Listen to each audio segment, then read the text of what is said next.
Good evening. Welcome to Recovering Perfectionist Mama, Grace in Progress. If you've not met me before, my name is Buffy and I'm happy to have you here.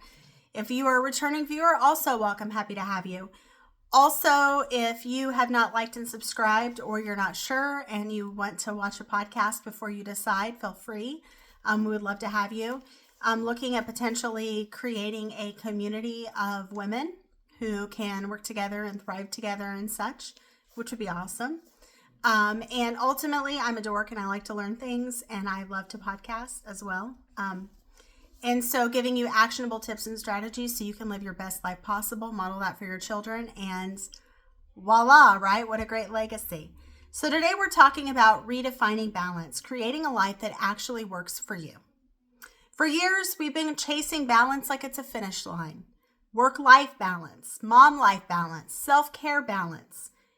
And as if one day everything will finally be evenly distributed and will arrive.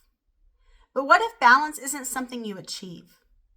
What if balance is something you define on your own? What works for you and what doesn't work for you? And what is non-negotiable for you as far as what balance looks like in your world?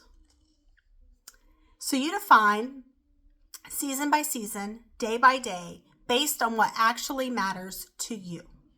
Not to what your neighbor wants, not to what your sister thinks you should want, not to what your mother wants, but what you want. Today we're talking about redefining balance, not as perfection, but as alignment. Not as equal effort everywhere, but intentional focus on where it's needed most. This is Grace in Progress. Why traditional balance doesn't work. The version of balance we're sold assumes, and it's a bill of goods, honestly, isn't it? Equal energy everywhere. Constant productivity. No mess. No margin. No rest debt. But life doesn't work like that. Motherhood doesn't work like that. Grief doesn't work like that. Growth doesn't work like that. Balance as equality sets us up to feel behind constantly. Let's talk about the difference between balance versus alignment. Here's the reframe. Balance isn't about equal attention. It's about aligned attention. Who needs you right now? Some seasons require more rest, more focus on the kids, more emotional bandwidth. Other sessions allow expansion. Alignment flexes, balance adapts.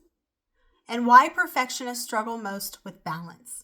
Because they, in their mind, their, aspirational mind, literally think that balance is possible. I mean, it may be to some degree, but it's not going to be the rosy version that you have in your head. I've learned that, unfortunately. So perfectionism tells us we must do everything well. We must do it all at once. And we must not disappoint anyone. That creates impossible standards. Redefining balance means releasing the need to meet expectations that were never human. Let's talk about actionable strategy number 1. Define balance for this season that you're in currently. Ask yourself, what season am I actually in? What can I reasonably hold right now? What needs to be simplified? Balance in survival seasons looks different than balance in growth seasons. And that's not failure, it's wisdom. Balance is not 50-50, it's fluid. Some days are 90% family, 10% everything else. Other days might be deep work and focus. That fluctuation is balance because you're deciding what aligns for you at that moment, that season, right? Sometimes down to the very second. And that's good because you have your hand on the pulse to figure out what is going to work for you. Might not work for everyone, but it's for you. Rigid expectations are what break us, not imbalance. Let's talk about actionable strategy number 2. Identify your non-negotiables. And we talked about that. Instead of trying to do everything, decide what truly matters right now. What supports my well-being? What keeps me regulated? Examples: sleep, faith or reflection, movement, creative outlet, non-negotiables. You have to anchor your balance. Let's redefine balance in motherhood.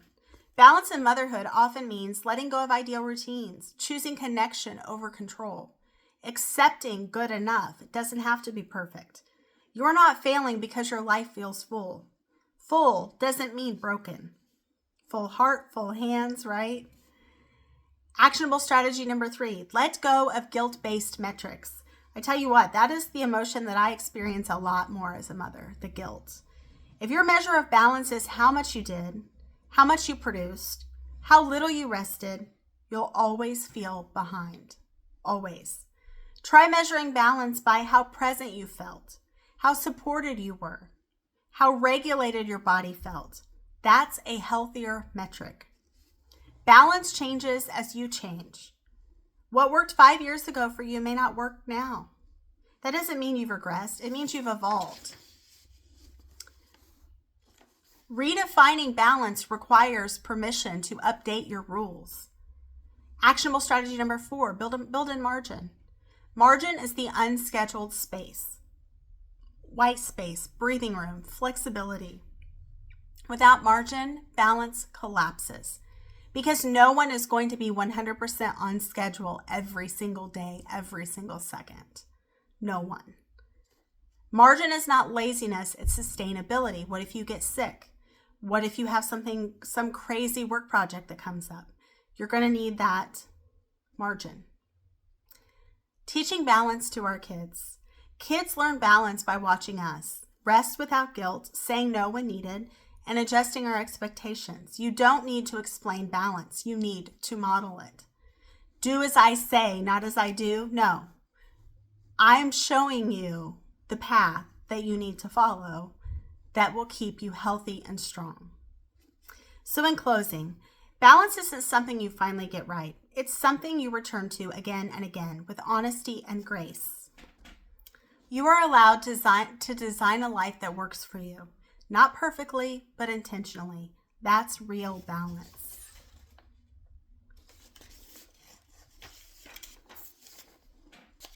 Be sure and follow Recovering Perfectionist Mama for grace-centered living and share this episode with someone else who's also feeling stretched thin.